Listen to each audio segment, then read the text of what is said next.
Good afternoon, folks. It being 1 p.m. on this day, Tuesday, February the 20th, 2024, I will call this special meeting of the Harrison Village Council to order and acknowledge that we are on the traditional territory of the Stahelis. There are no late items. The agenda consists of this council moving to a committee of the whole, and I'll now entertain a resolution to approve the recommendation, which is that council resolve itself into a committee of the whole for the purpose of a 2024 to 28 budget presentation. Moved by Councillor Facio, seconded by Councillor Vidal. Any discussion? All those in favor? The motion is carried. Pardon me, sir, we haven't actually approved the agenda yet, so can we go back and approve the agenda as, Okay, please, thank you. my mistake. I'm a bit previous with number 4. Moving back to item 3 on the agenda, which is approval of the agenda, being the financial plan. Moved by Councillor Facio, seconded by Councillor Vidal. All those in favor? Just for security, let's make sure that we do this completely. We'll now have a motion to approve the recommendation that council resolve itself into a committee of the whole for the purpose of receiving a budget presentation. Moved Facio, seconded Vidal. All those in favor?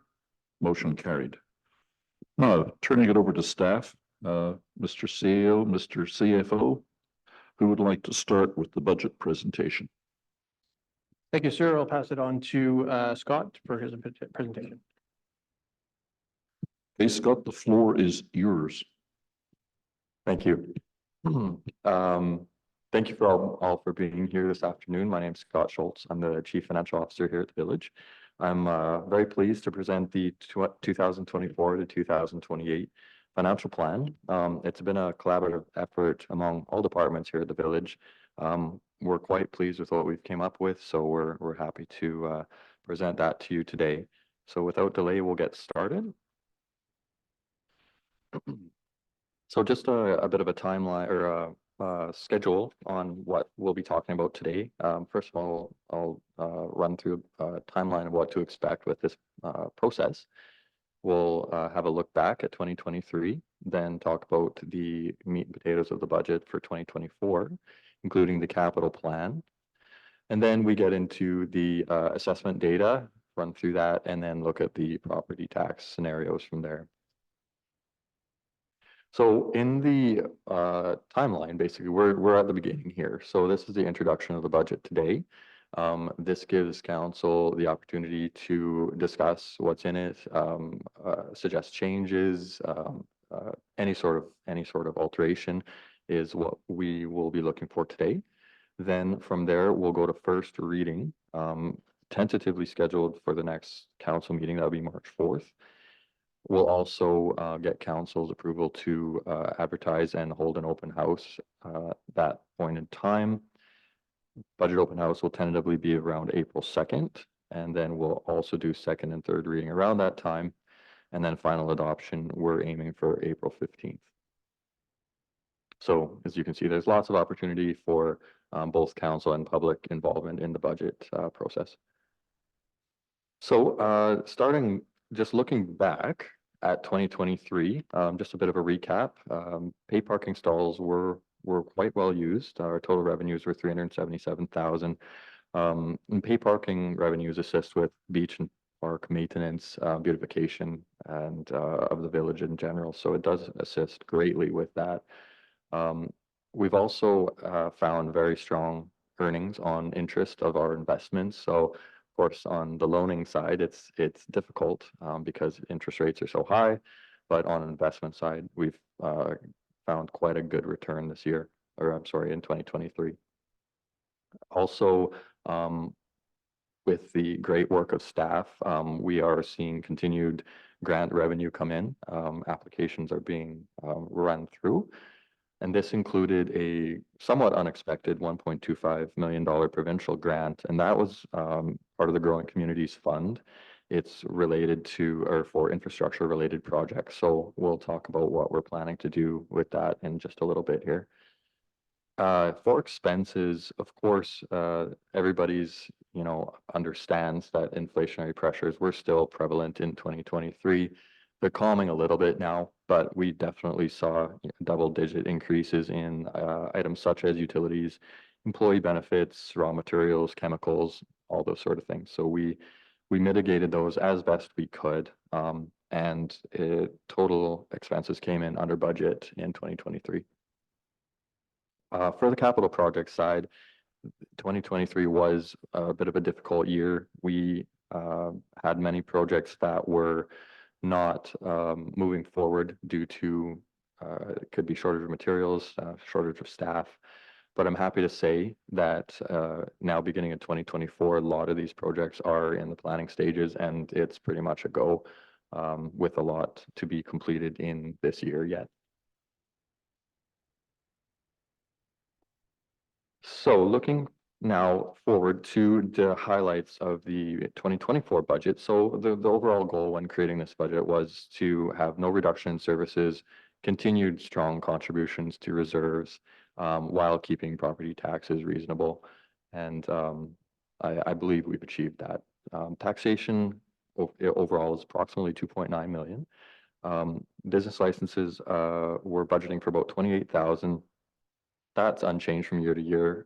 It fluctuates a little bit, but usually it's actuals about that. Pay parking, we're budgeting for about 370,000. Actual for 2023 was 377, so that should be doable. Boat launch revenue 25,000, and curbside collection, which is of course a contracted service, at 155,000 out of budget. Looking at general expense highlights. So for administration, we reached a agreement with CUPE, the union, for 2022 to 2024 years. So it will be expiring again at the end of this year. So we'll begin negotiations later this year, and hopefully we can come to a quick agreement. On professional services, this line item fluctuates from year to year. So you'll see on the detail that you've been provided, it goes up and down, and that's perfectly normal. It really is depending on what projects we are working on from year to year. So what we've got planned for this year is $50,000 for an asset management consultant. Basically, we've got good asset management data. We just need to put that data in a more usable form. And that probably will come in the term of a software where we can use the data properly and plan for replacement of future assets. $35,000 for a climate action plan. So that's part of the local government climate action plan grant that we get each year up until 2025, I believe, which it's possible it might be extended at that time. So we're going to work on an action plan that'll guide our climate friendly initiatives going forward. We've also got $30,000 for forest fuel management. This was a resolution brought forward to staff by council in 2023. So we're going to be acting on that, as well as $32,000 for a wildfire resiliency plan, and then that will be funded by grant. On the technology side, of course, we have budget for information technology support services. This includes basically all of the gamut of our software as well as our IT infrastructure. Very, very heavy weighting now is on security. So obviously we utilize the highest levels of security here at the village. So that's all encompassed in this. Moving forward to emergency services, for fire department first, we're earmarking 22,000 for fire turnout gear. The current equipment is either expired or expiring soon, so we need to get some new stuff for our paid on call firefighters. And then we're also earmarking $45,000 for fire smart equipment, and basically that will come in the form of a structure protection unit, which is basically a trailer with equipment in it. So we're just fleshing out the details on that, but we've got budget for that and it comes from a grant. And also to go along with that is $15,000 for Fire Smart training, which is also covered by a provincial grant. On emergency services, we do have an agreement with the District of Kent for joint emergency services, and that agreement will continue. Development and planning side, each year we earmark $35,000 for municipal engineering, and then $80,000 for general planning. And then in 2024, we are looking at updating quite a few of our master plans to guide the village moving forward. So the first one will be Parks Master Plan, and we budgeted $160,000 for that, which will be paid for by the Parks Development Cost Charges. And also, we're looking at doing some bylaw updates. We've got a grant from the province to assist us with that. So we'll be looking at updating them in level of importance. Moving on to Public Works. So we've got a bit of an aging Public Works fleet that we're working on evergreening here and keeping the maintenance strong as we go. So we've put in $28,000 for small public works equipment. So that includes a new brine tank dispenser, washer and dryer for the public works office, as well as a e-charger in the public works yard. We're also budgeting $100,000 for miscellaneous general drainage improvements throughout the village. And that's paid for by a gas tax grant, which is also known as Community Works Fund. We've got $95,000 for new public works vehicles. So this was approved in the last year's budget, but these vehicles are arriving this year. So the vehicle has arrived. It's being outfitted and it'll be a great improvement to the public works fleet. We've got $20,000 for an improvement to the boat launch dock to install steel plating at the end of the ramp. We've had several complaints when the lake water is low that boaters are having a hard time launching and retrieving their boats. So this will be an improvement to that. That'll be coming from the reserve. And also each year we earmark part of our pay parking revenue to a parking reserve. So we're going to use 20,000 of that to resurface and improve the parking lot on Lillooet. On the community services side, we've got $15,000 budgeted for Harrison's 75th anniversary celebration, which we're our community services manager is working on the details as we speak for that. We're also working on multiple Fire Smart initiatives, which there'll be more details coming a bit later, but that will be grant funded. And then also age-friendly projects we've got on the go, including a health and wellness fair.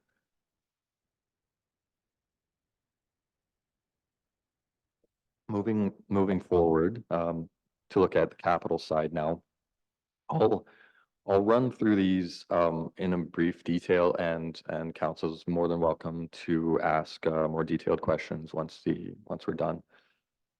Basically, how grant funding is budgeted is when we apply for a grant, we do have to include it in the financial plan. Whether we get that grant or not, of course, will depend on the result of the application.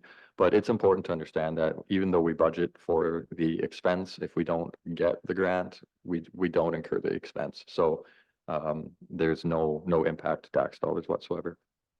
So first, the biggest project I think probably we're working on now is the raising of the dike and wastewater treatment plant access road.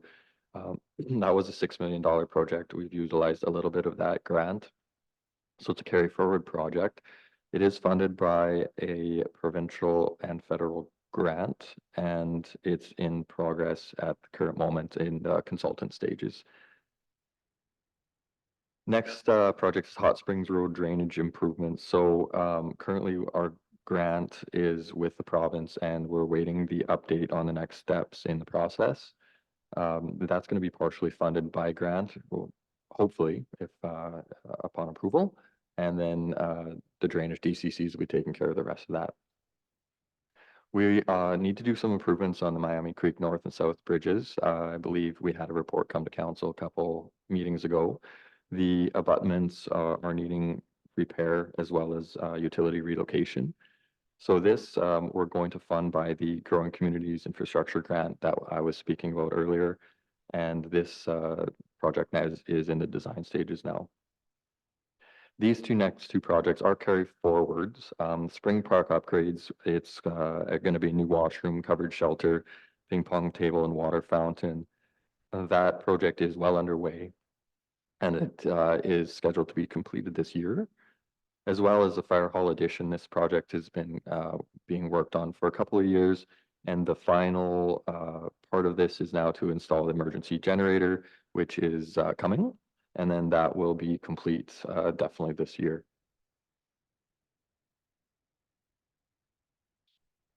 We've also got 3 bus shelters budgeted. Those are in the works and they are funded by gas tax. Also, we've got a need for some state safety stairs at the flood pump wastewater treatment plant. So that is by grant and reserves.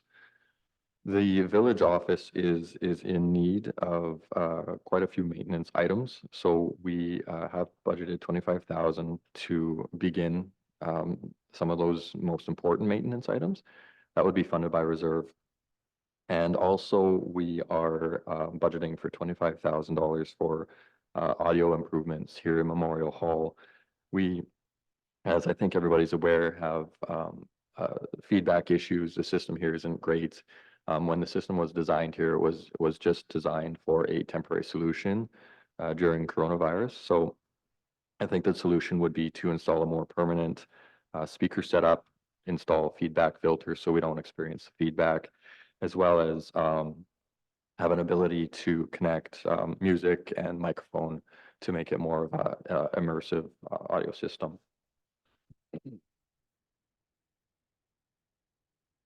Moving along, I just want to talk a minute about resort municipality initiative funding that we get from the province. So this funding basically supports small tourism-based communities and it supports building infrastructure and delivering program that strengthens and diversifies the tourism economy. Basically, this funding is governed by the village's resort development strategy that's approved by council. And that basically governs the use of how we use these grant funds. The projects that we currently have going with this funding is beach redevelopment. So 858,000 will be for the Lagoon Walkway redevelopment, which is currently in design stage. 275,000 for boat launch building expansion. 350,000 for a fully accessible playground and shade structure that'll be on the beach. And it also assists us with various tourism programming, which includes lots of tourism Harrison events, administration, and then just small infrastructure improvement projects. So all this is possible because of this grant funding. Moving on to, or we'll talk about utilities next, and basically the both wastewater and water utilities are operated on a cost recovery basis, and they're not funded by any sort of taxation. So they are self-sufficient and purely funded by the user fees. The biggest project here on the wastewater side is the lift station 1 replacement. It's currently in design stages and will be under construction here shortly. That'll be covered by reserves and development cost charges. Kind of going with that is lift station upgrades. We're looking at which other lift stations in the village need repairs and upgrading, and putting importance to those as we go. So kind of we're looking at that right now. We're in the design stages, and then we'll be moving forward with repairs here as soon as possible. In the wastewater treatment plant, there is an upgrade, what's called leap aeration, and that is needed to upgrade the existing membrane system. So basically what that will do is it'll extend the lifespan of the membrane system, and also at the same time it replaces other aging equipment. So it's an overall improvement to the treatment plant. And finally, continuing on the master plan updates that I was talking about earlier, we're looking at wastewater and storm master plan update. and that'll be covered by sewer development cost charges. Continuing with wastewater, we do have a grant that I was speaking about earlier. It's called Local Government Climate Action Plan, and it basically supports environmental initiatives for communities. One allowable expense is the electrification of fleet. So we are proposing that we use part of this grant for a new electric truck for utility, and that will assist in the ultimate electrification of the village fleet and reduced greenhouse gas emissions. We have a SCADA system that is budgeted here, both on the wastewater and the water side. That basically will assist with remote monitoring of the facilities and ultimately will reduce the after-hours staff time that needs to be spent on site. We also need to look at a new back pulse tank replacement at the wastewater treatment plant. It's just a pure maintenance item, as well as a new sewer camera to replace our current camera, which is quite old.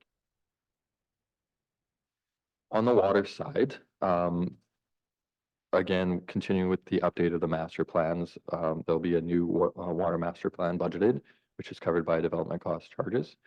Also, replacement genset, which is being, the RFP was issued, I believe, recently. And a new utility vehicle. So again, this one, like the public works vehicle, was approved in last year's budget. The vehicle has now arrived and is being outfitted. Finally, on this page is we have some water reservoir maintenance. So that includes a repaint and seal. Some of the pre-work has been done and the planning stages are in progress right now. The hope is to complete that this year. The SCADA system will also be, so this is the water portion of the SCADA system, but it will be one major system. And then a couple other maintenance items are basically to have a beach pump and water treatment plant pump and motor, a spare on site. So if we have any failures, they're easy to replace, and then some basic hydrant replacements. So moving on, I wanted to just kind of give everyone the current status on our reserves and DCC. So as of January 2024, we have a complete reserve balance of $8.1 million. Our total development cost charges that we're holding is $5.4 million, and we have a accumulated surplus of $6.3 million. There's a lot of information in this slide, but basically this just shows the budgeted reserve contributions as well as the transfers from reserves. So the general reserve contributions we're budgeting just about 800,000, and then in utilities we're budgeting 510,000, and that's basically reserves for future use. Because we've got a lot of projects on the go this year, we're budgeting 2.2 million to come from reserves, as well as 3.2 from DCCs. Moving along to talk about tax assessments. So this is the current information we have as of now. There is one more completed final roll from BC assessment expected in the next little bit. These might change a little bit, but they shouldn't change too much. In 2024, the total assessed value of all properties was about $1.1 billion. Of that, 42 million was what's called non-market change. So that's basically growth. That's new properties that didn't exist in the prior year. I'll just talk about this for a minute. This is definitely an important contributor to easing the tax burden on current properties. The growth definitely, the pie is the same, but the amount of taxpayers has increased. So that does help us a lot, and it allows for increased contributions to reserves. Overall increase to assessments was about 2%. So you can actually see the growth assisted with the overall increase to assessments. Class by class, Residential was pretty flat actually at a total increase of just about 0.2% versus 12% last year. Business definitely saw a higher total increase of 13% versus 17%, but recreation was the biggest increase, which was at 26% versus 10%. So that swing definitely gives some challenges when setting the tax rate ratios, which I'll talk about in just a minute here. Generally speaking, there's two components to property taxes. The municipal portion is the only controllable portion that we have here at the village. And then there's requisitions from taxes and other bodies, which is not controllable. Those include the regional district and the hospital, municipal finance authority, BC assessment, police tax, and school tax. So basically what we're talking about today is the municipal portion, which is the controllable portion. I thought this was quite interesting. It's how the village ranks with the rest of the municipalities in the province on tax rate class. So out of 162 total municipalities, the residential were 33rd lowest, business 39th lowest, and recreation is 132nd lowest in the province. These are 2022 numbers. 2023 numbers will be updated here shortly. But I think this definitely shows that councils, previous and current councils, have done a great job of keeping tax rates low while keeping services very, very strong for its citizens. Looking at tax rate ratios, basically a tax rate ratio is we have a residential line, which is always a baseline at 1. And then the business and recreational ratios are whatever amount times the higher than the residential ratio. So we can see it's averaged out about 4.2, 4.3 for recreation and 3.2, 3.3 for business.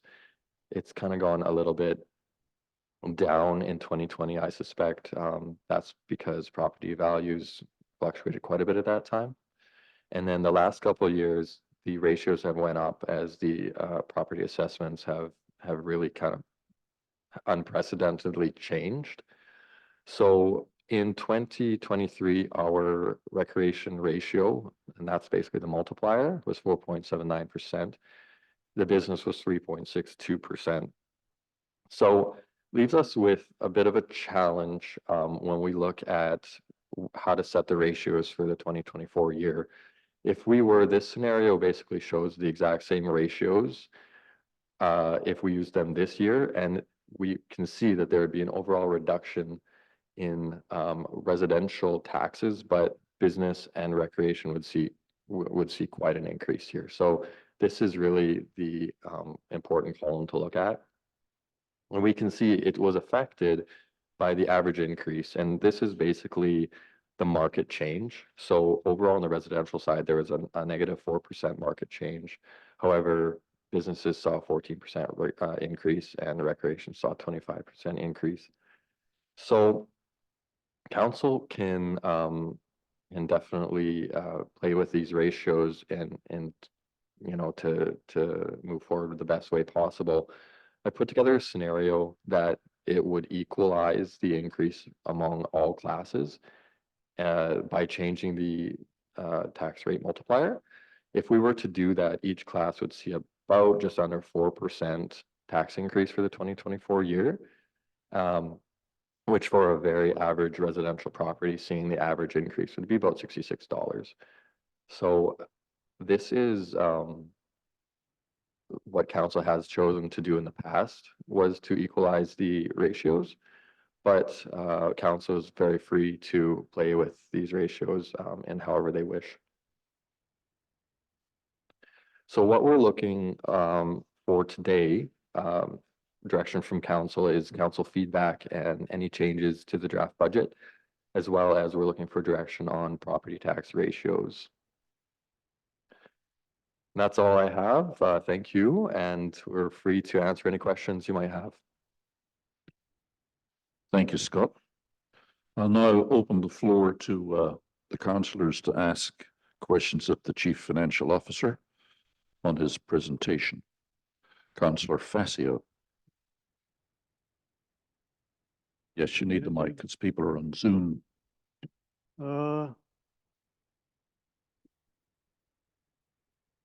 Yeah, first of all, Scott, on page 2, that 370,000, is that net or gross for the pay parking? And your answer, please. Thank you. Through to Councillor Facio, that is the net. So that's the total revenue. But if we look at the expenses factored in 2023, the revenue was 377,000. The total costs for pay parking was 71,000. So the net revenue was 306,000. And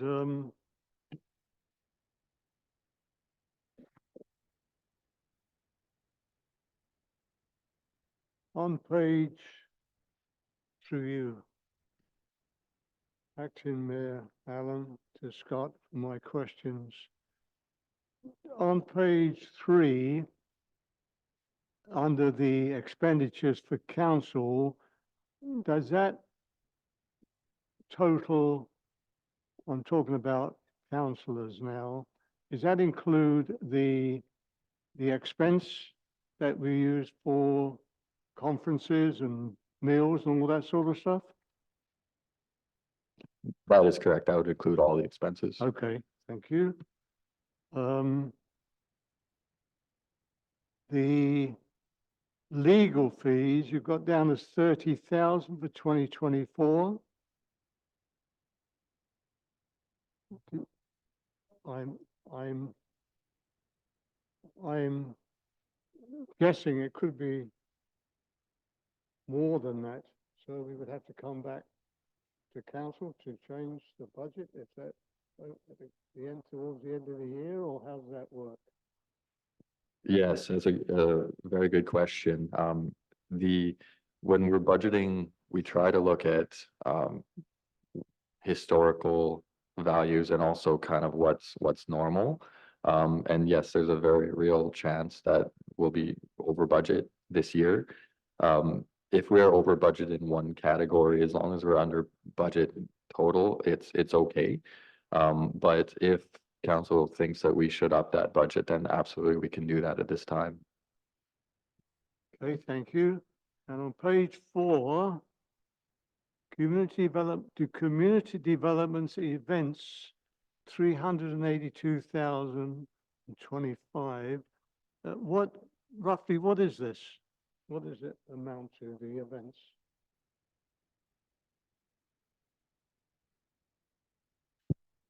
Yes, thank you. Through to Councillor Facio. So this community development and events basically is our entire community services department. So that will include wages, that includes grants to groups. And also we have got budget in here for Fire Smart consultant this year, which is covered by grant. And I do believe there's more information on that coming tonight at the council meeting tonight. Okay, and on the road. Mr. Facio, could you get closer to the mic, please? We can't hear you. On the road, better? On the road resurfacing, you had $20,000, which is great for that gravel, that gravel lot on the south side. On the yeah, for sidewalks, you had 26,386. I would like to see that increase. So the south side of Lillooet West, where the condo building is and those houses and the little secondhand store there, antique store, I should say. That sidewalk has been there for God knows how many years, from St. Alice to the hotel. I think I'd like to see that replaced.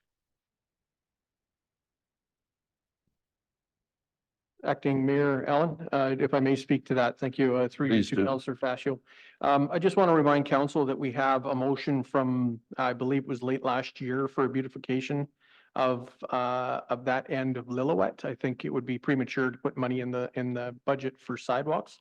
But certainly, that would be something that we could come back to council once we have the overall plan and budget for the beautification project. Agreed. I forgot about that. And on the capital expenditures on page 6, capital expenditures, I noticed that you had 72,000. That 15,000 that you had for training, is that for the in-house training for interior firefighting? And I'm just throwing that out, I'm not sure. I'll defer this to our community service manager. Thank you. Through Acting Mayor Allen to Councillor Fascio, the training courses under that grant are based around structure protection and how that ties to interface fires, sort of like the combination of when the fire gets close to the community and how to protect the structures. But it doesn't involve the regular interior firefighting. I don't believe so, but I would just have to confirm with the fire department on what the course listings are specifically in case any of that would be covered. Okay, thank you for that. You're welcome. And the, oh, I believe you already shown that, the playground equipment, the 350,000, that's for the beach and all that sort, yeah, that's fine. And I think I'm finished, nothing, nothing else. Thank you. Well, we can come back to you, Councillor Fascio, if something else comes up. We can come back to you. Yeah, thank you. So the floor isn't closed. Councillor Vidal.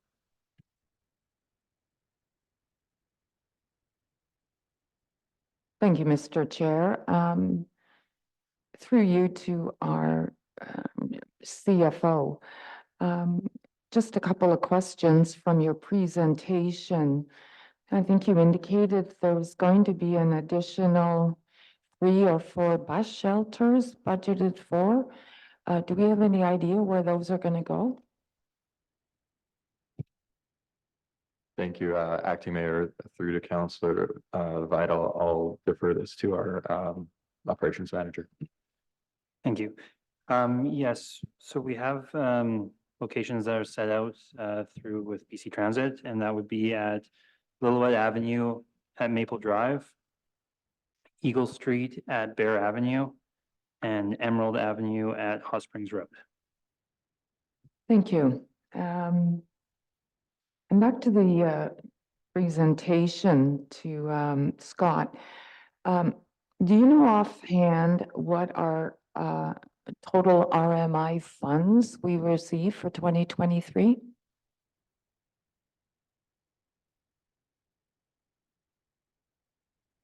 Yes, Acting Mayor, through to Councillor Vidal.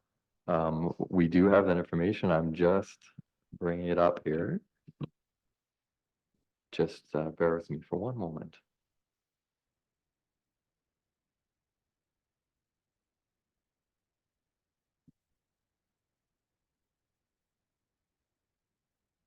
So the total RMI funding for 2023 was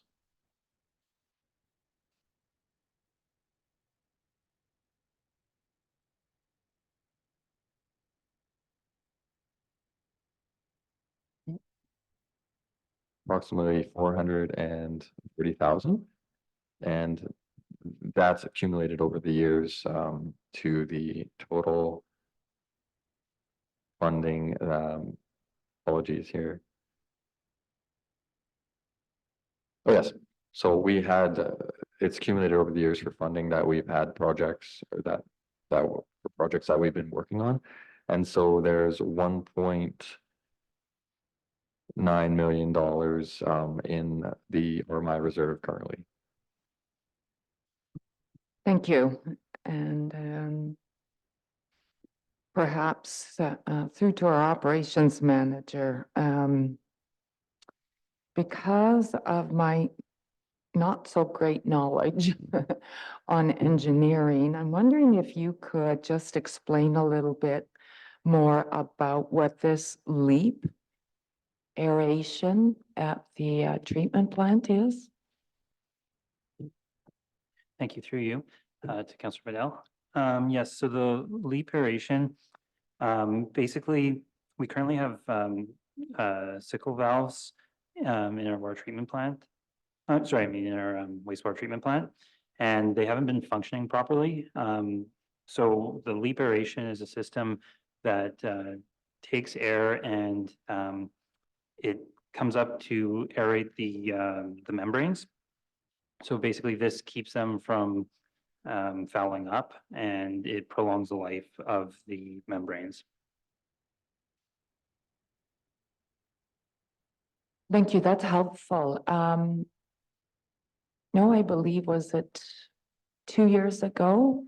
That council did authorize replacement of some of the membranes. Have those been impacted?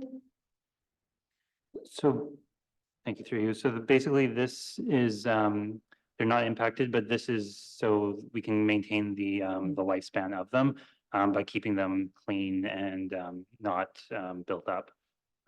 Great, thank you. And through you, Mr. Chair, once again to our Chief Financial Officer, your presentation showed additional hydrants. Does that include the additional hydrants that council approved along McCombs?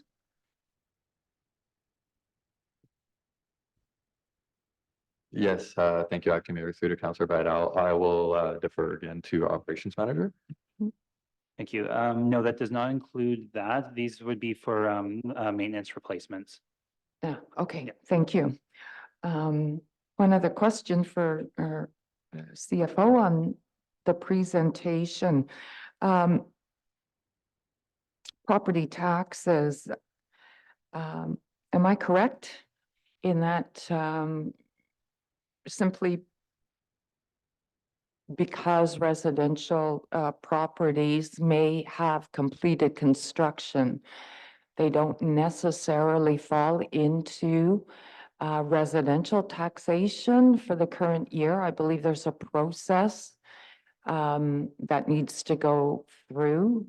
Like I believe that sometimes they're kind of just taxed on undeveloped property. Is that correct?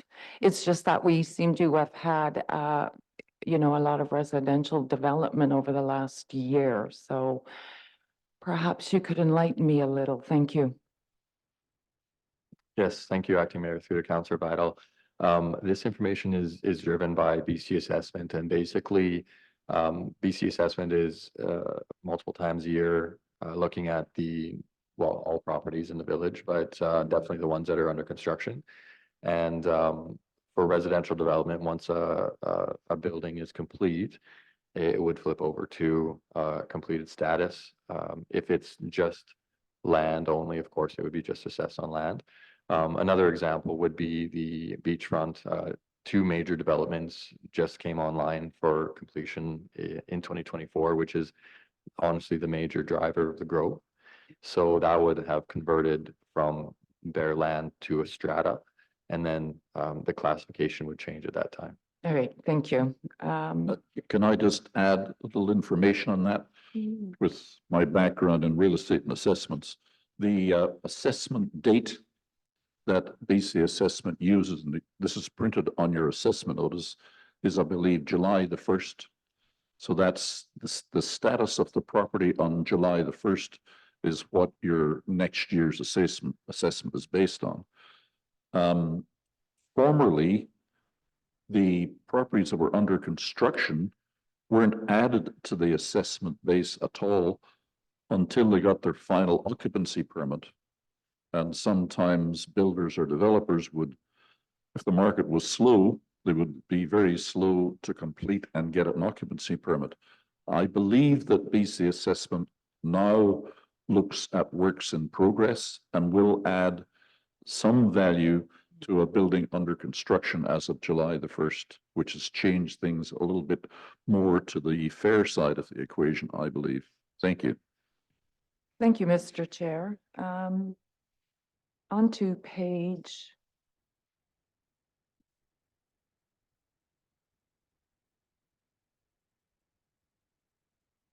On to page 4, please, under development planning.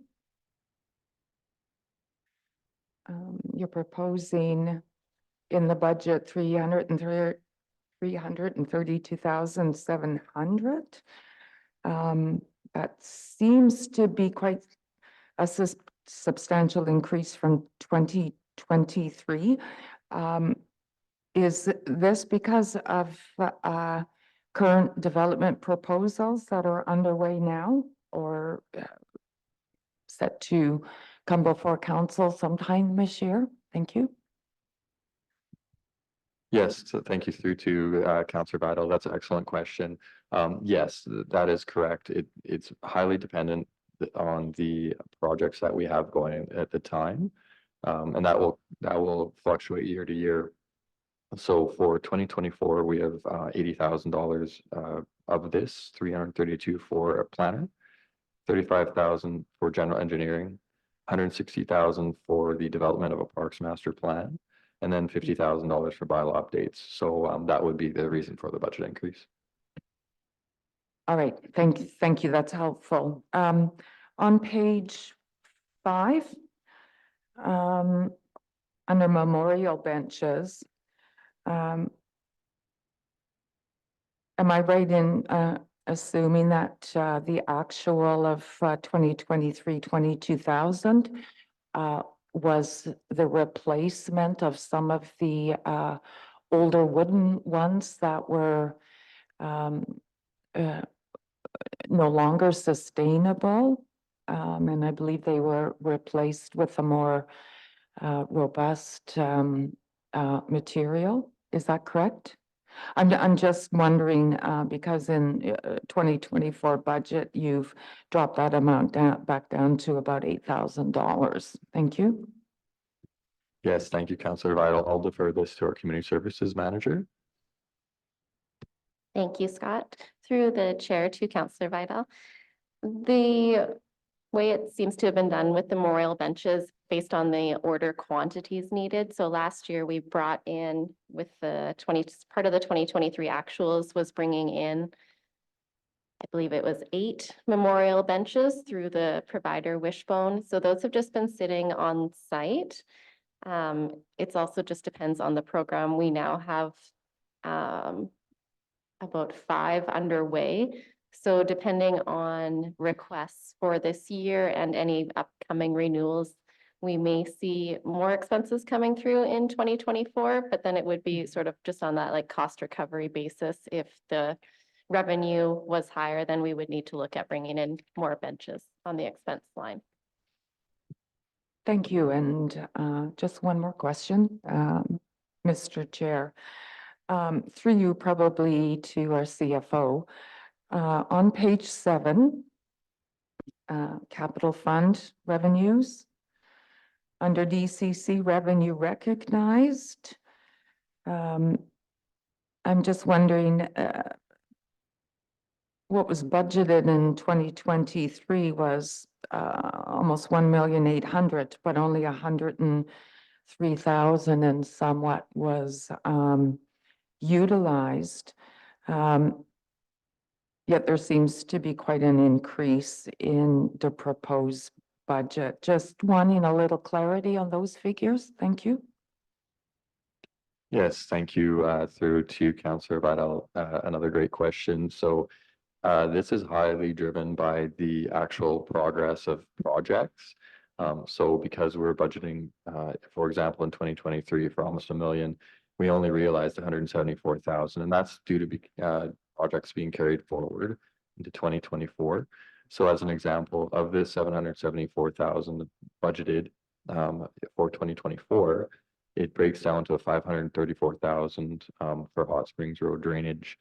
And the balance of that would be about 240,000 40,000 for the Spring Park upgrades.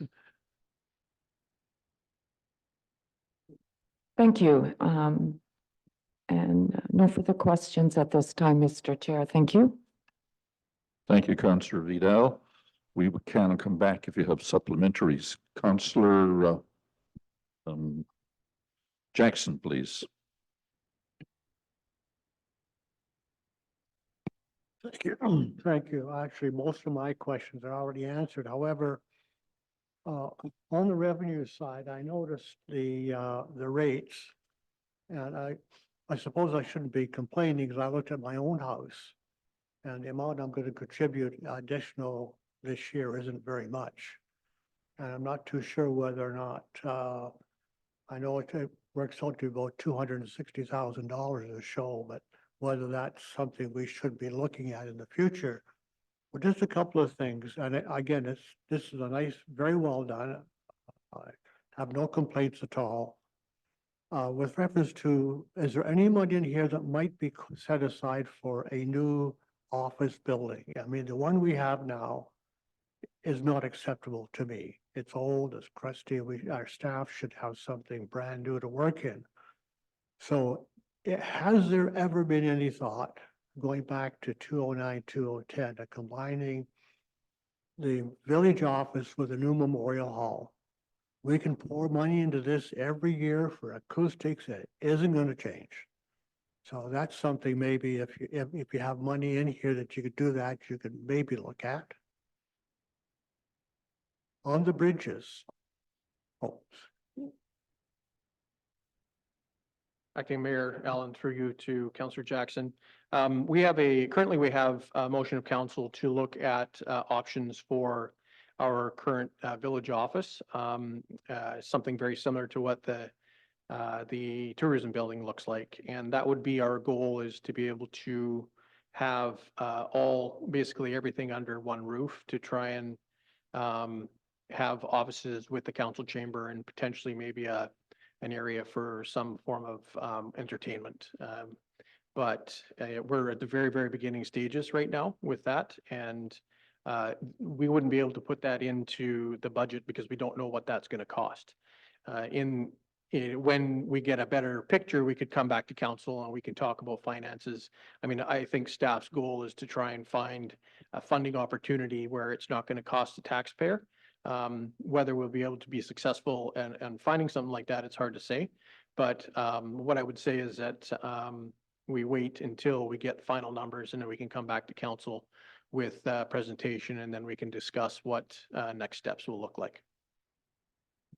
thank you. Just one other thing. I know there's money in here to replace the bridges. The ones that we did back a long time ago, it seems to me, they're not very attractive. And I know they probably need new abutment, but I'd like to see some design put into the bridges. If you ever watched the program Escape to the Country, when you look at it in the villages in England and see the bridges, how nicely they look, I think it would be an attractive feature for Harrison. So maybe if you could just keep that in mind. Other than that, I'm very, very happy with what you've done here, and we'll see what happens. Thank you. Thank you, Councillor Jackson. Oh, I guess it's my turn. So first of all, what myself and the councillors have been doing here, for those of you at home, we've been looking at these spreadsheets through the miracle of Excel or some similar program. It lays out the proposed budget going forward to 2028 in different categories, which is very helpful. The presentation which the Director of Finance has made to us was a different presentation, and you saw the sheets that he had. We didn't actually have those, so our comments today are confined basically to the spreadsheets, although I think that we should get hard copies of what I saw on the screen, because that makes it much more detailed and understandable for me. So I'll just quickly flip through a few responses to some of the comments that the councillors have made. I agree with Councillor Facio.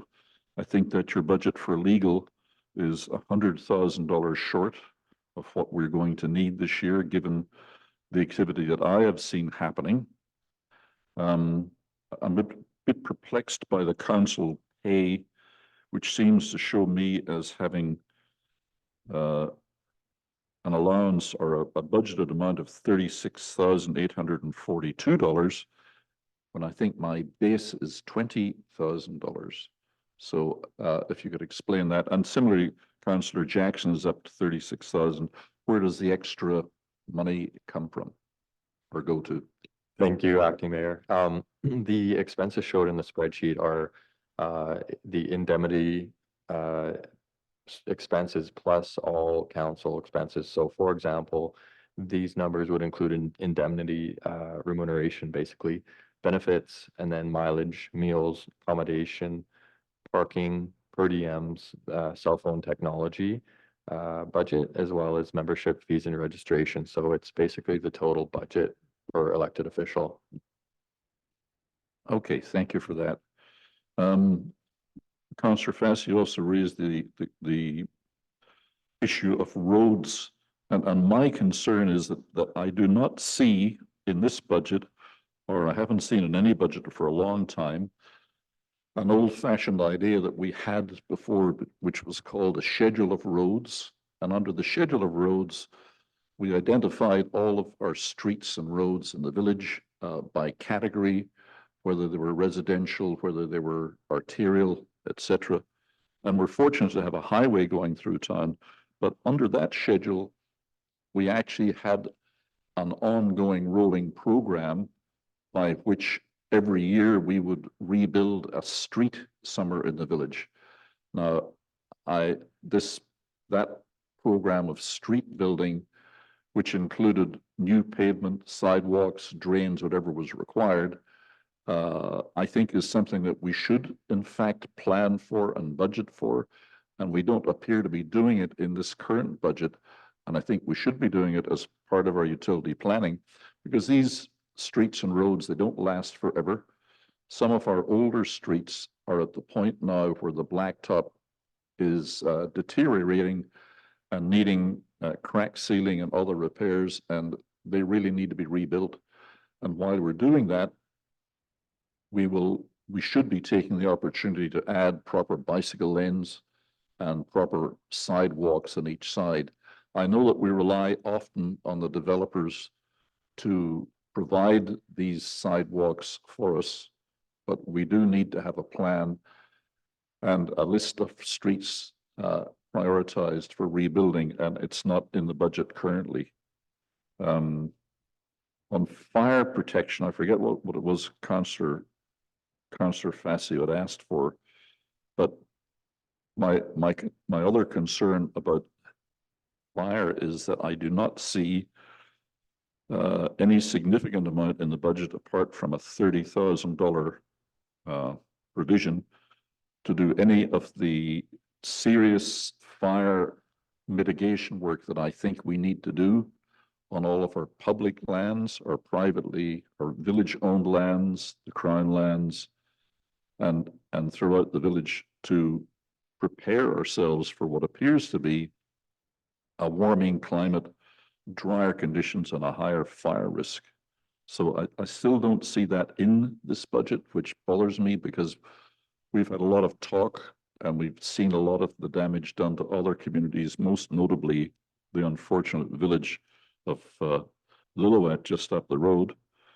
And I think we really need to get serious about that and start putting money into that and planning to actually be doing things. Councillor Vidal was talking about the development planning. I think we need to be doing more of that.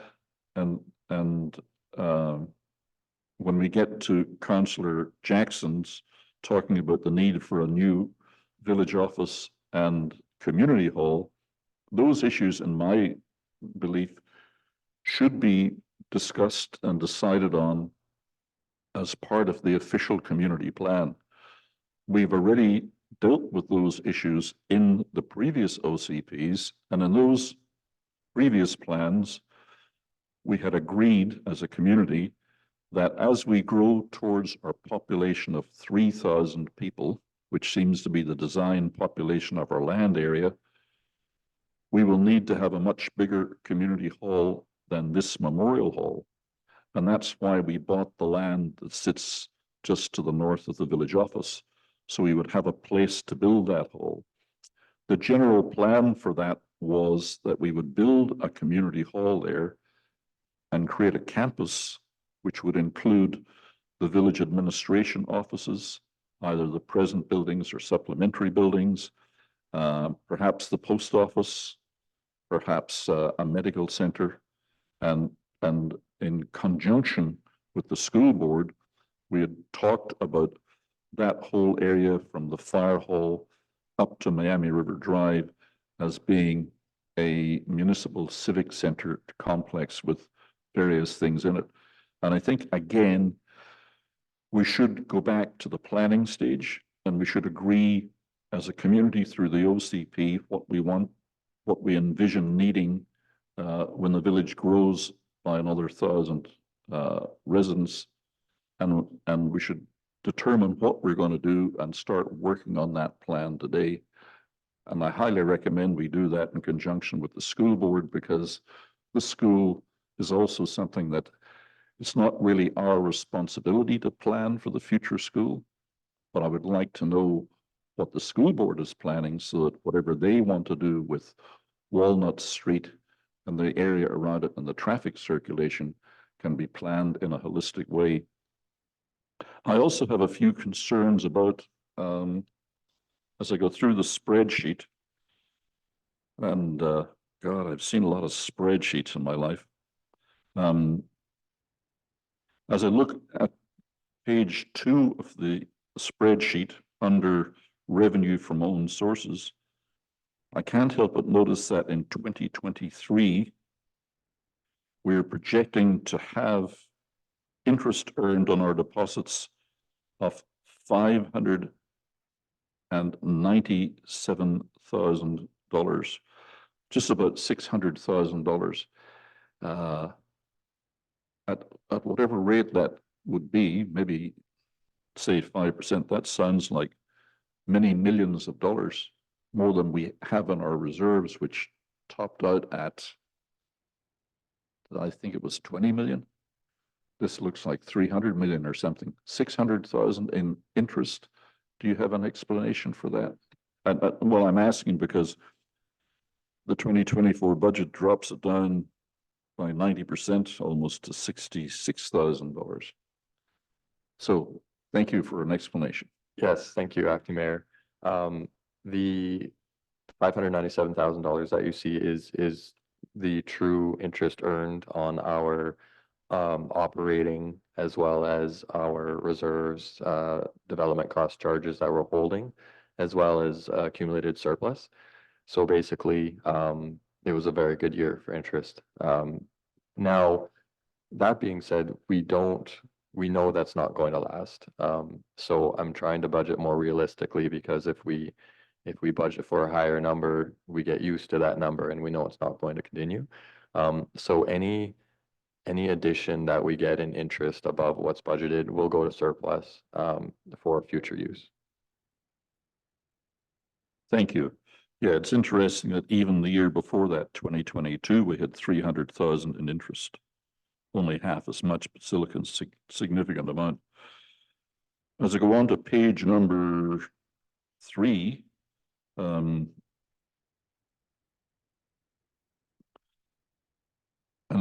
I suppose we're not supposed to be debating the 2023 results, but they are in front of us.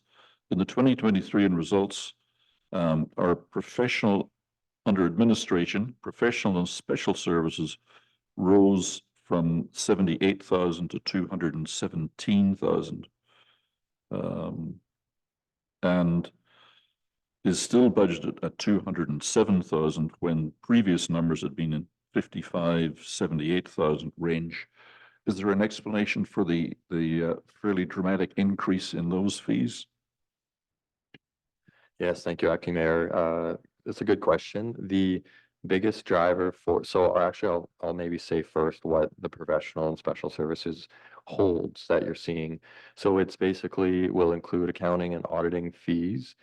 It will include a photocopy lease, very small, and consulting services. So that's the major driver of the increase you're seeing, and that was due to the interim CAO that we had. So we had additional staffing costs in there too then, I suppose. Okay. When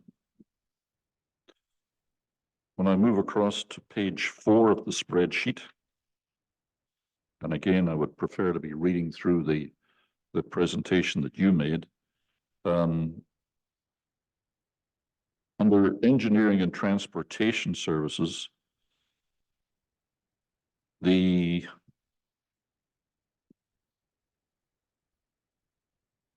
fleet went from the 50,000 range in 21 and 22 to 104,000 in 23. And then it's back down to 63,000. Is that the purchase of new vehicles that produces those bumps in the expenditure? Thank you, Acting Mayor. This is purely R&M, fuel and insurance. And so what I kind of mentioned at earlier is some of our major equipment is aging. And we just had a very unfortunate year that a lot of that equipment needed repairs and maintenance. So that included the backhoe was quite a big one, as well as the F-550 had some unplanned repairs. So what you're seeing is purely repair and maintenance. Thank you.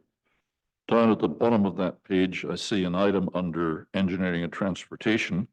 It says parking meters. 71,000 expenditure in 23 and 69,000 budget for 24. Do we have any parking meters? And if so, where are they? Because I haven't seen them.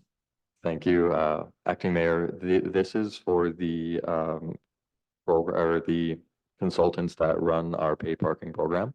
So that will include the maintenance of the meters, the machines that we have, as well as collections, staffing, compliance. That's basically all included. The whole cost of the pay parking program is here. Okay, so we have a contract with them. They install their own meters and collect the money. But why are we paying for those? Or is that part of our contract that we pay for them? Yes, so that's part, so they, the parking company collects the revenues for pay parking and forwards that to us, but then the actual cost for staffing, compliance again with the pay parking program bylaw, and then collections is in this line item. Okay, I'm just a little surprised. I didn't realize that we had to pay any part of that cost, but obviously we do. On page 6,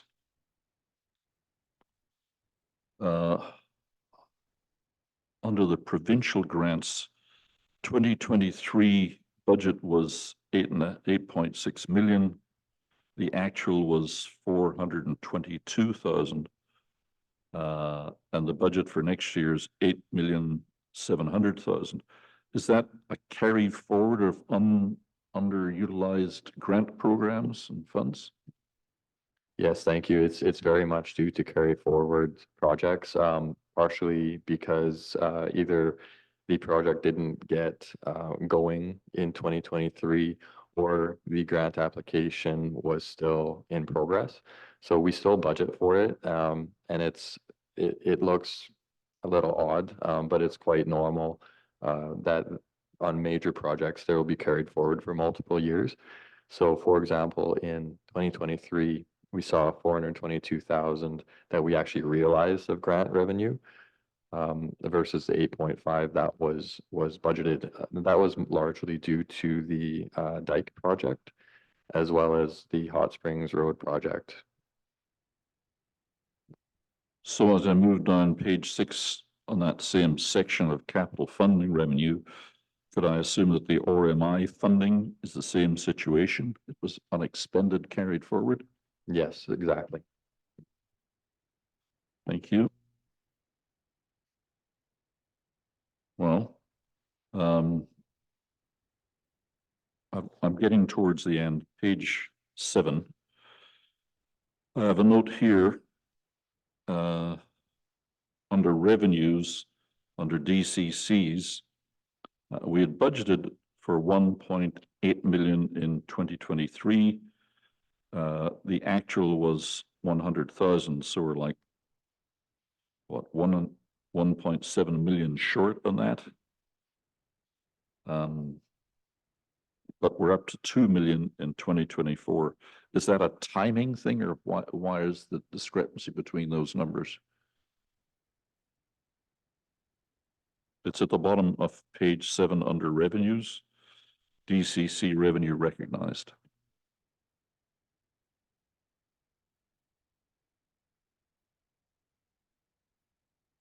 Yes, thank you, Acting Mayor. So this is for the sewer capital projects. Basically, this comes down to the lift station 1, and that's primarily going to be funded, well, partially funded by DCCs. So it's in the designing stages right now, which is why we only saw 103,000 in actual in 2023, mostly for design costs, engineering. And then in 2023 now, we're expecting, 2024, we're expecting to see the actual construction happen on that project. Okay, thank you. I'm now on to the last page, and excuse me for doing it this way. This is, you know, if I was dealing with the sheets that you'd showed us, that shows us more of the budget for the future, whereas this is a kind of a review of the past to some extent. And it's all I have to respond to. So under the water reservoir, I notice under expenses under the water fund, there's been a bump of 38,000 between the budgeted amount and the expended amount in that. Was that because of the pump failure that we had in the summer that required an emergency replacement? Yes, that's exactly what it was. Okay. Well, I'm at page 8. So that concludes my comments on the budget. Just as a general comment, one of my biggest concerns with the proposed budget that you've put in front of us today is that I still do not see a significant and meaningful effort to deal with the threat to the village from the many years of accumulated fuel in our eastern sector, the Harrison Forest Park, as I like to call it. Apart from the $30,000 we've budgeted, the other things that are underway, and I know that there are applications in for various things, to me, there seems to be an insufficient level of urgency in getting on and doing that. I know there's been many objections put in the way, including the need to look after the birds during nesting season. But we really need, in my opinion, to get serious about wildfire. The fire chief himself, I presume, has or will be presenting us with his action plan for 2024 and a budget. Is his budget included in this, and has he presented us with a budget yet? Yes, thank you. His budget is all inclusive in the village budget here, under protective services. So it will be in here, but it's mostly expenditure budget, not big major projects. Well, I just think that the wildfire threat is one of our biggest threats. It's hard to imagine it today when we're sitting here with a nice soft rain soaking everything down. But while we're sitting here today enjoying a nice soft rain, we have to remember that the snowpack throughout the area is only a fraction of what it should be in February. That if we do not get a significant snowpack, we will not have a decent water level throughout the summer. The lake could be dramatically lower during April, May, June, July, August, and into the fire season of August, September. And that in turn will draw down the Miami River, which in turn draws down the watershed, which lowers the water table throughout the village. And we have seen numerous trees dying already and stressed from that. And if we get a low water season in 2024, we're going to see a dramatic increase in dead trees and additional fuel. So I really am a little disappointed that we don't see a greater sense of urgency about dealing with the fire risk. It may not be traditionally the fire department's responsibility. They are basically a reactive force. Their traditional role has been to respond to a fire when it happens. They have not traditionally been involved in large-scale fire prevention of woodland. They've done quite good work with fire extinguishers on homes and businesses and those type of things. But the prevention that we're talking about now is the prevention of a cataclysmic wildfire. And I think that needs either the fire department or some new initiative to deal with it. And I just don't see it happening. I know that we have an event coming up soon. Is that on the 6th of April? here Deputy at the Mayor fair? Allen, may I just interrupt, before you turn down to, our community services manager? I just want to respond to, or have the community services manager respond to your, the discussion about, the prescription and fuel mitigation. So if I could pass that to her in response to your comments, please. Thank you. Very good. Community Service Manager, let's hear from you. Thank you. Thank you, Chair. So the proposed projects in this budget are based upon the approved funding that we just found word that we received. And in discussions with BC Wildfire Services Registered Professional Forester, that CRI Fire Smart grant funds, those are extremely limited throughout the province. So he stated that it should be a staged implementation process for the community, with the initial focus being on the Fire Smart priorities and the development of a community wildfire resiliency plan. This plan will provide the guidelines for fuel management treatment in the 2024 application year. That same contact also provided a bit of information on fuel management projects in general, and the length of those typically range from 6 months to multiple years. Once we have the fuel prescriptions prepared that are being done over the next few weeks, we can then also apply for additional grant funds through the Forest Enhancement Society. Staff have also been in email contact with the Crown Land Wildfire Risk Reduction Program, inquiring how we can ensure that our East Sector lands are on their radar for when they are selecting which projects they are choosing to fund. It is a bit out of the ordinary for these types of Crown Land wildfire risk reduction projects to be solely funded by the community, as it can have a substantial impact on the level of taxes that the residents pay. If that is something that council wishes to see increase though in the budget for it to be more self-funded, then I'm sure that Scott could come back with some options on what that would look like. Thank you for that response. It's encouraging to hear that we can expect to see that prescription in the near future, but my concern is that it may not be early enough for us to be able to do anything about it in 2024. When, in terms of the costs to the taxpayers of dealing with the hazard or the risk of wildfires, that needs to be balanced off with the cost of taxpayers, a cost to taxpayers, which will result if our insurance companies start to consider us to be a less than safe community when it comes to wildfires and decide to increase the insurance premiums, both for the village for structures like this and for every homeowner in Harrison, we're already hearing from people in other communities that the renewal quotations that they're getting from their insurance companies to place the necessary fire insurance on their homes, which is required by their mortgage, is increasing dramatically.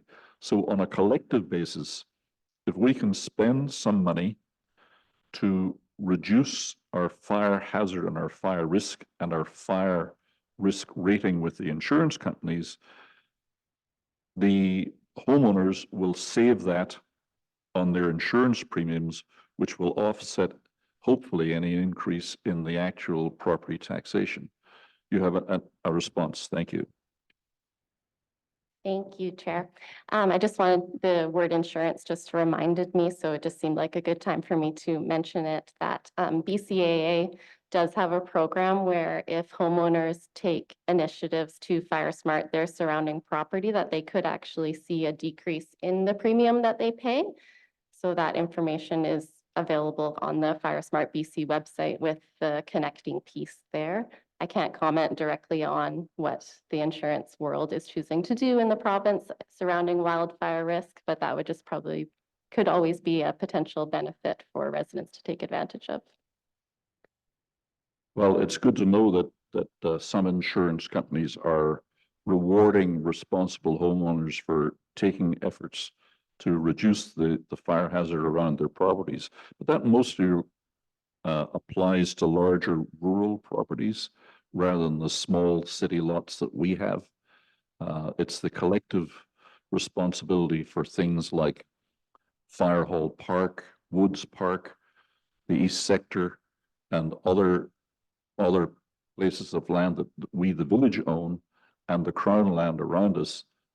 That's a bigger issue that can't be addressed by the individual homeowners, and therefore the responsibility falls to us as their council to do something about those things. So it becomes a collective thing, and we are the focal point for that collective action.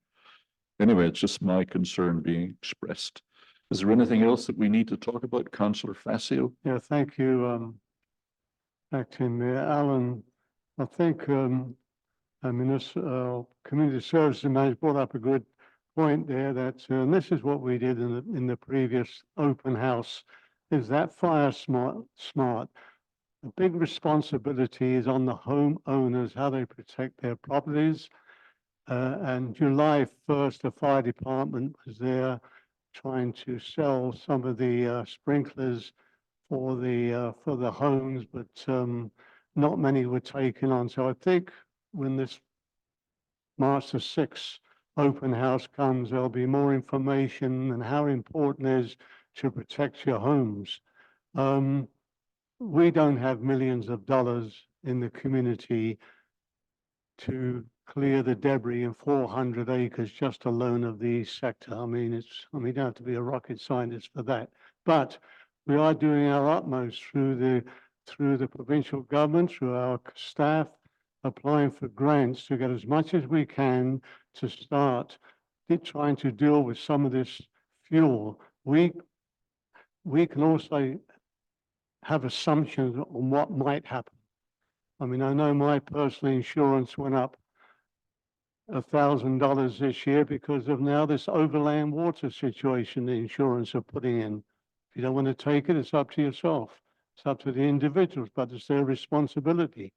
I noticed in a report from the previous fire chief that the department members have engaged in training specific for interface wild protection. 4 officers have taken the engine boss course through BC Wildfire Service. This trains officers to lead an engine and be responsible for the safety of the crew and the engine in the event of interface fire. Earlier this year, 2 officers took the Wildland Firefighter Level 1 WSSP training. This course, offered through BC Wildfire Service, is an instructor level course. And so the Now, firefighters do conduct structural protection in wildfire situation. It's important to note that while this provides the firefighters with the skills and knowledge to protect the community should an urban interface fire occur. So this is what people may not know, that some of our firefighters have been trained in interface fires. And if I could just have a quick note back to the budget in regards to this is through you to our community services manager. The new equipment that we're going to put on the beach, at one point several years ago, I brought forward equipment which they have in the park, the nice park in Parksville, for those who cannot get out of a wheelchair but can enjoy using a swing. I do still have that information, and I'll forward it at a later date to the community services manager. Also, the bus shelters, I can recall several years ago when the regional district had a meeting here that there was BC Transit was there, and I approached them in regards to bus shelters. That's how we got our first one. And they, at that time, it was a 50-50 grant that they had. Is this still available to the communities? Thank you. Thank you. Through the chair to Councillor Facio. Yes, the main focus of the playground at the beach will be having accessible requirements built in. That was in the request for proposals that's gone out. So we look forward to seeing what all the various playground equipment companies come back with. And then in regard to your second question, bus shelters, yes, it is still a cost sharing program where some of it is funded by us internally, and then they match the others with any approved spots that they select for us. Can I ask a supplementary question about bus shelters? I happen to own one, but so the $14,000 in the budget, does that mean that that is the total cost of a bus shelter, or is it 28,000 and we're only paying half? Maybe operations or somebody knows the answer to that. Yes, thank you, Acting Mayor. That's our portion. So basically not inclusive of any cost sharing through BC Transit. So how much does a bus shelter cost? Do we know? Is it double the 28,000 for a bus shelter? It can be approximately 28,000, yes. I'm surprised. I would recall that when we had the bus shelter installed here on Lillooet Avenue, it lasted a week before it got hit. And it was hit by a BC Transit bus. So, but it has been replaced since. So now we're Councillor Facio. Another question? Last one, Acting Mayor, I'd just like to thank the financial officer and his staff for an outstanding budget they put together. It's not easy. I deal with several budgets, as you probably know. To the regional district, theirs is over 100, but they've done an outstanding job here, and the public should be very pleased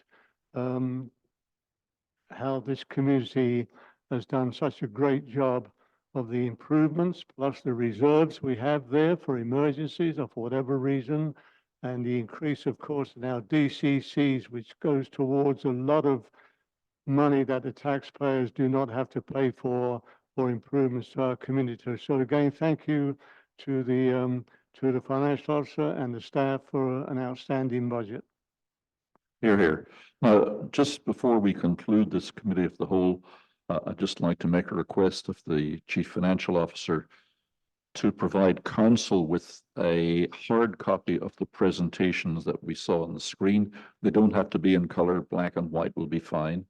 And maybe have a copy available at the front desk in case a member of the public wants to review those again without having to go back to the video. Councillor Vidal? Thank you, Mr. Chair. I do believe there was one other request from the Chief Financial officer, that he wanted some direction on, regarding property taxes and the ratio property taxes with the, different, categories. Is that correct?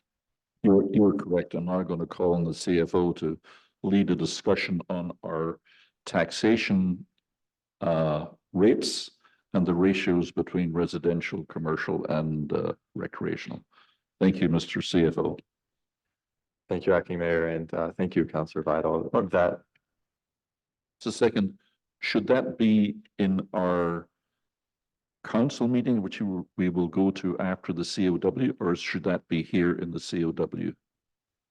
It can be either way, because the minutes from this meeting will be adopted at the following March 4th. That'll come forward at the same time that the budget will come for first reading. Okay, so we're still in our committee of the whole then. So carry on, Mr. CFO. Thank you. What we are looking for today is direction on what council wishes as far as the tax rate multipliers. So what I have up on the screen again here is the scenario that if the tax rate multipliers were adjusted, so the tax increase would be the same amongst all classes of property. Each class would see just a short of a 4% tax increase for this year. I'll give an example.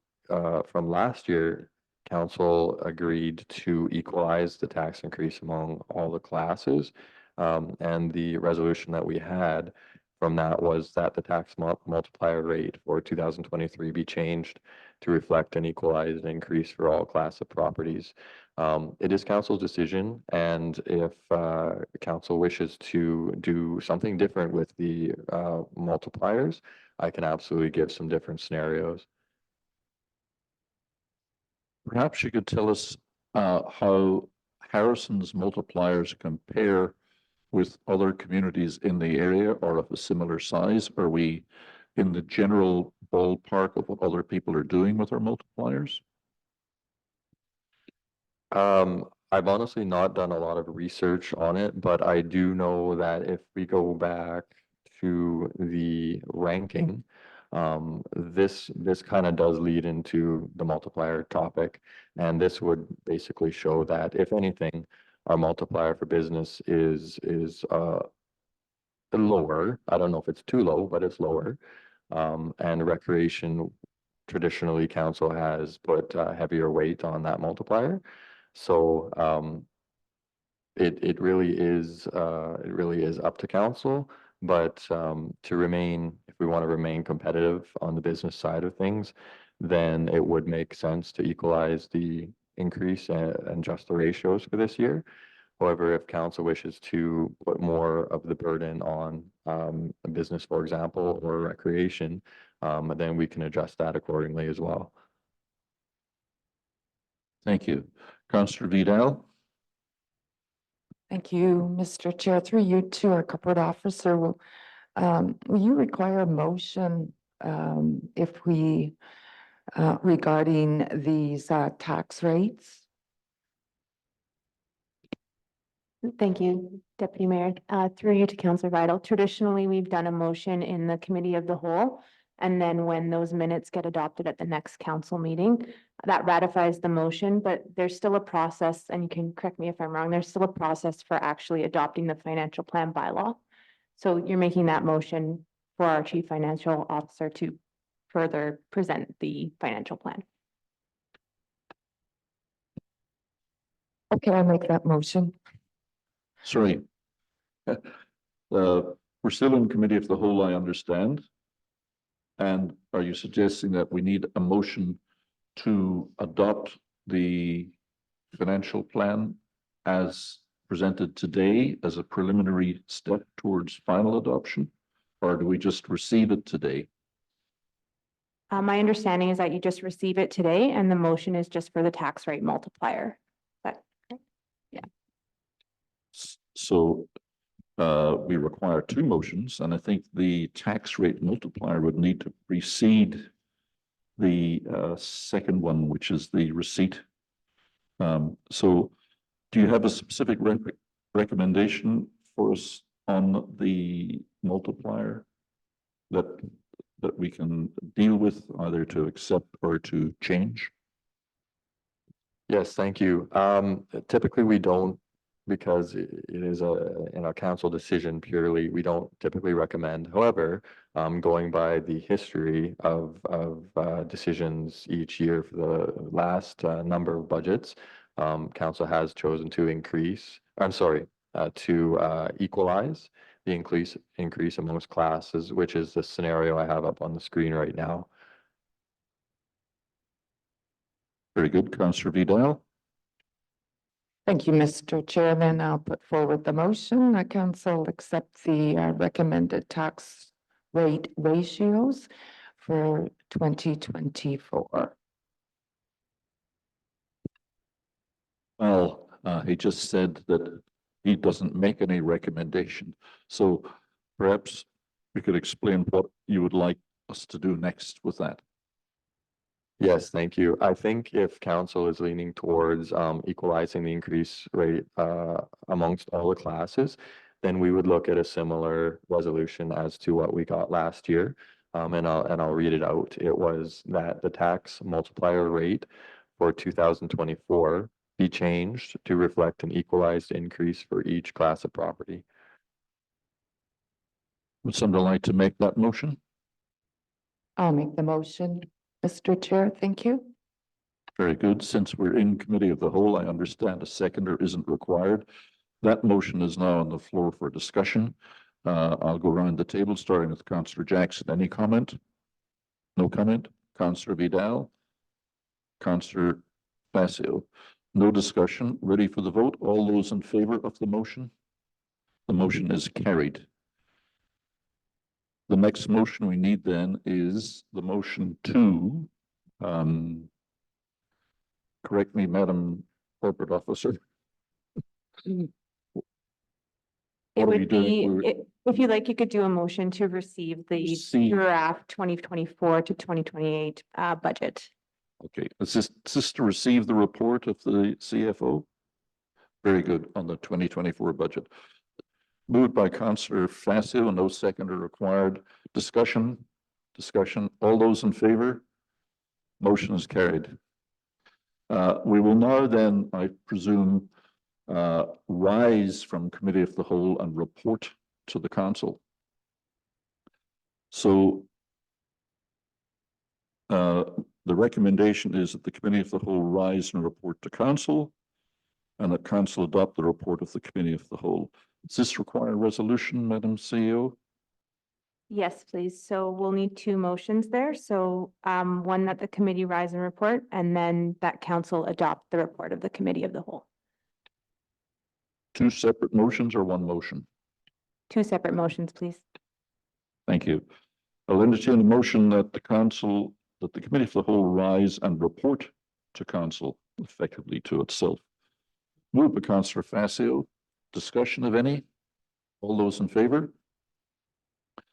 Second motion is that we're now sitting as a council in a special committee meeting, as we have left the committee of the whole.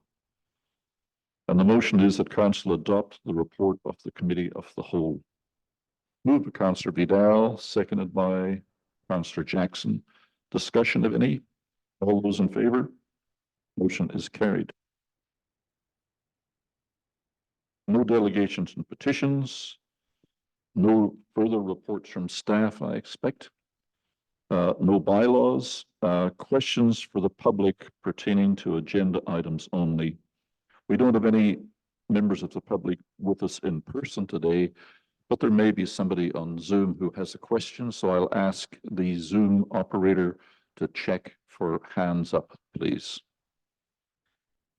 Anybody on Zoom, if you have a question, please raise your hand. Looks like we have a question from Mr. Buchanan. I'm just gonna unmute you here. Okay, should be able to talk. Mr. Buchanan, can you hear us? Absolutely. Very good. Would you like to put your question forward at this time. Thank you. Yep, I have a number of questions I'd like to ask. So the first one would be on page 3 of the 5-year financial plan. So starting with. Excuse me, Mr. Buchanan, could you move close to the microphone and stay there? You've been fading in and out just now, and I didn't hear your question. Thank you. I'm literally, how is this? 1, 2, 3, 4, 5?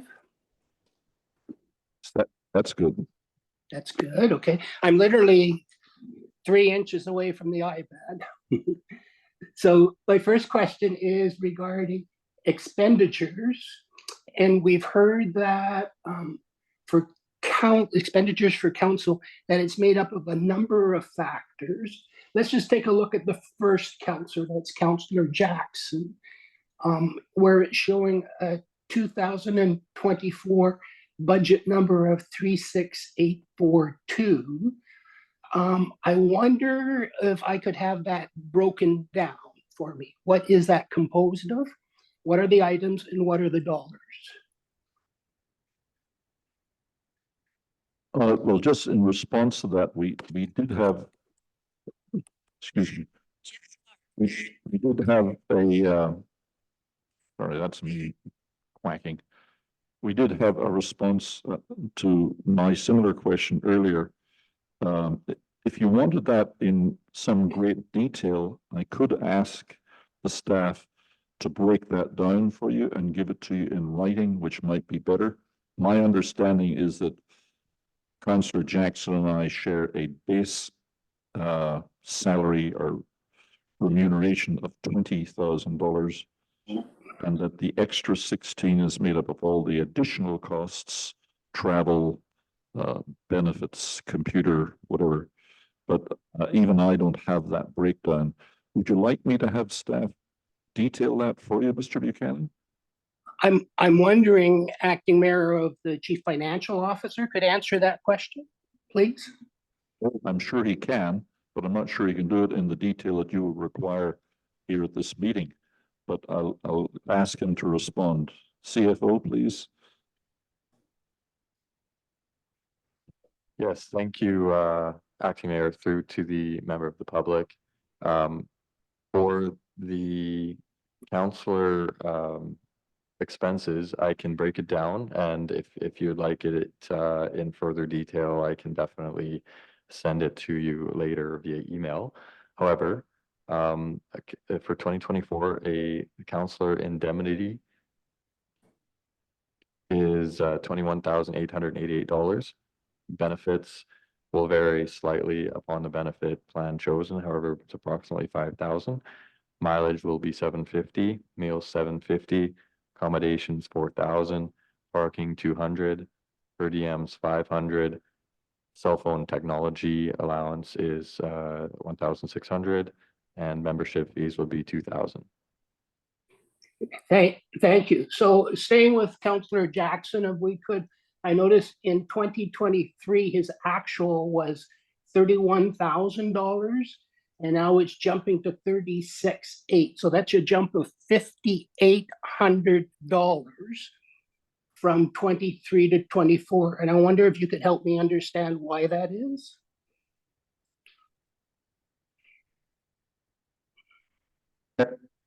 Mr. CFO. Thank you. Yes, the increase is a combination of factors. The first reason will be that per the council remuneration policy, January 1st of every year, there is a remuneration increase based on the Consumer Price Index for British Columbia. So that will be part of that. Also, based on the policy, the elected officials may go to either the UBCM or the Canadian Federation of Municipalities, I believe, and costs increase for those events each year. So we've adjusted the budget to allow elected officials to go to those events. One of those events, I should say, one or the other. So the $5,800 jump we're looking at for that particular councillor, you're saying that's reflected through all of them? Because I don't see that differential.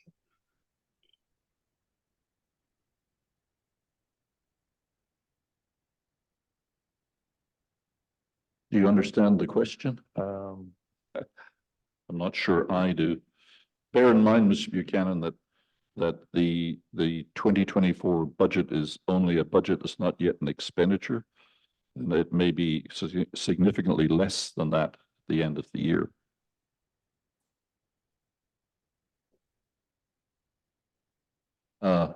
Did you understand that latest question, or would you like it restated? yeah, if you wouldn't mind, Mr. Buchanan, to just give us a little more information on that question. Sure. So looking at that particular counselor for that line item, we have a budget of 36,800, and we have an actual from 2023 of 31. So that's a differential of $5,834. Now you're saying that's a combination of CPI. What was the CPI increase at the beginning of the year?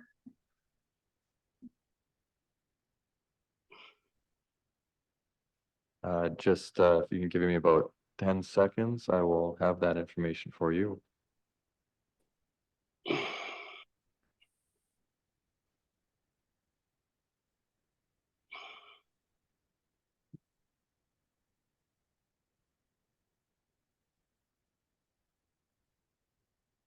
The CPI for January 1st, 2024 was 3.9% increase for all elected officials.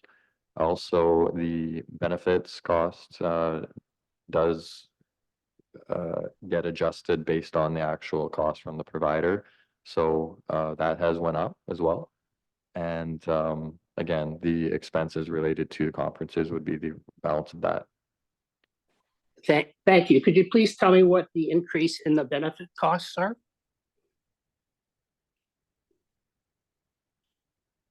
So could you, Mr. Buchanan, could you let the CFO know which benefits you'd like to have identified? I suspect that Scott knows that I'm talking about the extended health and the dental. Yes, Thank you. Thank you, through to the member of the public. The average increase in benefits we saw in 2024 organization-wide was about 14%. It will depend a little bit based on class, but I could say an average of 14%. So for this particular council member, what was the benefit for dental and extended health in 2023, and what is it currently? I think, Mr. Buchanan, that for that level of detail, it'd be best if you got a written response from the CFO, because we could spend all day doing that. As I understand it, the council members, the elected council members, are covered under a number of different plans which combine a number of people, and I'm not sure if it's broken out by the individual cost. I imagine that it's a collective cost shared among them. That's my understanding, but I may be wrong. The CFO will correct me if I am. Thank you. Hello, that can. Oh, sorry. Yes, apologies. I think I agree for that level of detail. I'd be more than happy to share any detail you're looking for. If you can send me an email, for example, that might be the best to give you the best level of detail when it comes to that. Or if the chair would like them answered now, that is okay too. Will that suffice, Mr. Buchanan? A more detailed response in writing from the CFO? That will be fine. Let me ask this. For the dental and extended health, is that for the council members and their spouses if they choose, or is it just for the members of council? Please respond, CFO. Yes, thank you. Through to the member of the public, that is available for the councilor's family if they wish. And when you say family, that goes beyond spouse, or does that only cover spouse?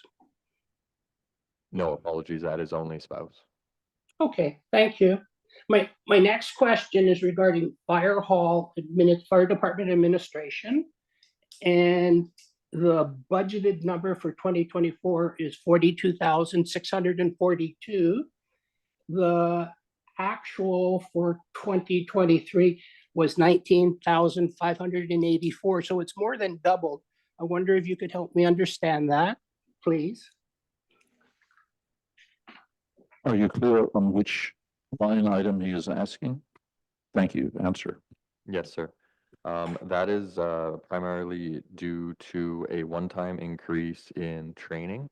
And that is basically driven by the Fire Smart program that I was talking about in our presentation, and that's grant funded.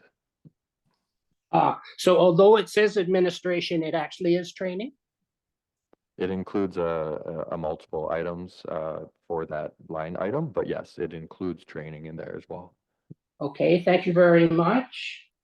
On page 4, let me just think for a second. I think I got an answer to this one earlier from other questions. Development planning I did. I'll move to page 5.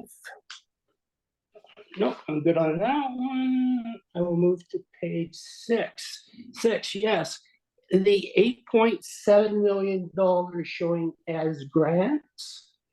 Could you help me understand what the criteria is for the placement in that particular bucket?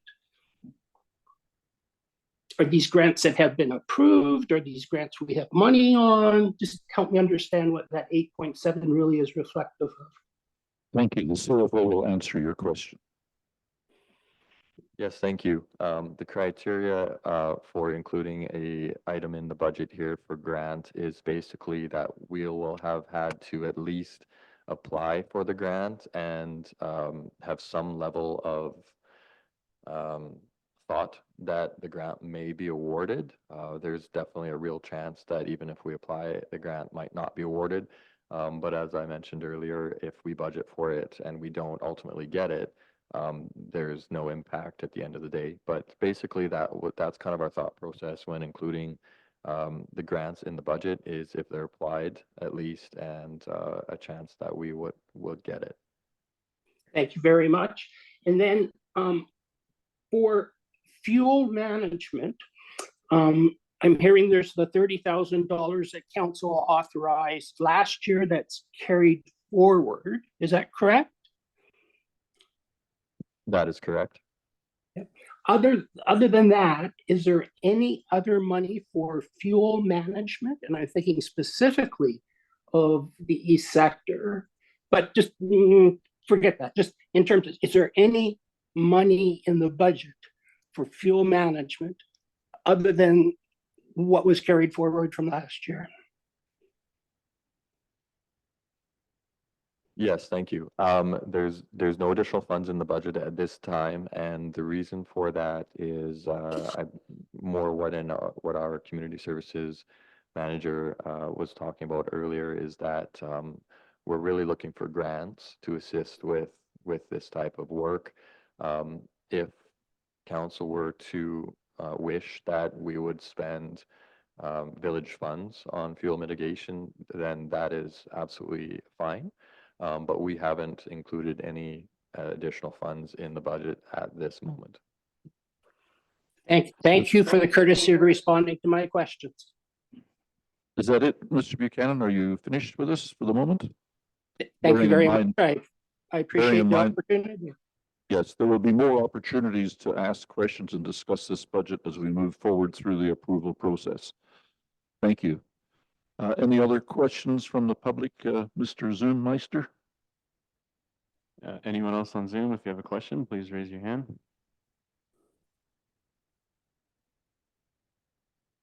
Doesn't look like there's any other questions. There being no further questions, I'll entertain a motion to adjourn. Moved by Councillor Facio, seconded by Councillor Jackson. Any discussion? Not likely. All those in favor? Motion is carried. We are adjourned until 7 PM this evening in this hall. Thank you.